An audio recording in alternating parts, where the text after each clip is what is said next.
You know, welcome back, Tropax. Ayos ba tayo dyan?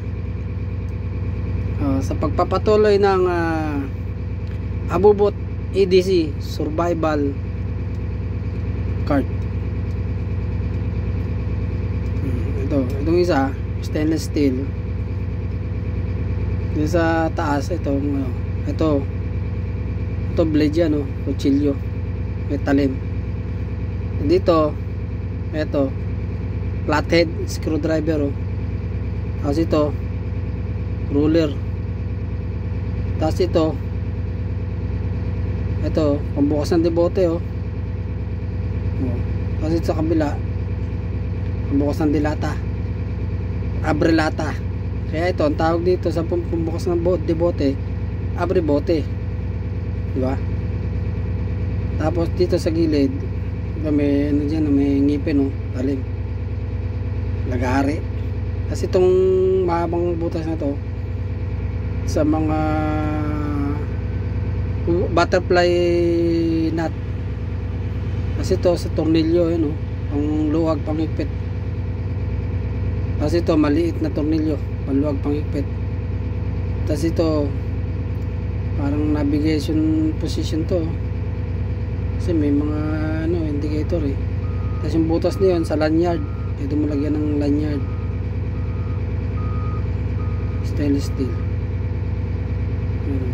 Yung kapal niya, ano sukat niyan.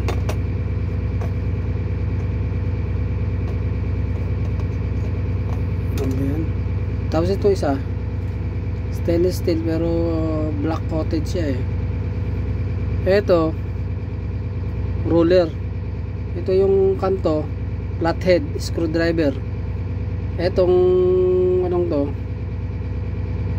wire stripper, pang ng kuryente, pambalat. Tapos dito ito pambukas ng dilata o abrelata.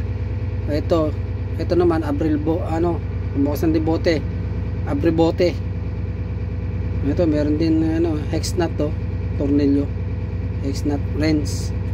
Tapos ito serrated knife, may mga ngipin, ito po pwede ito sa mga mga lubid yan, rope, o kaya mga belt yan. Sa belt pwede yan. Pag na-stack up ka yung belt, pwede mong ito gamitin mo kasi may ngipin siya. Kasi ito talim yan, ayun, talim yan, saka itong kabila talim din, talim din yan. Tapos ito mayroong maliit na flathead, may maliit na flathead screwdriver. Ito yung edge na to, ruler. Tapos ito tali, may pantali, pwede mong talian siya, gawin mong maliit na palakol, palataw, hatchet.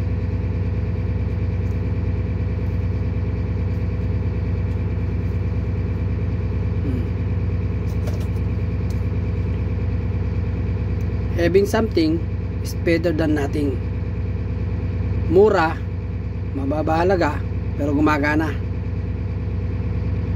Mababa kalidad, pero may abilidad. Abubot lang, pero may pakinabang. Ayos ba? Rock and roll.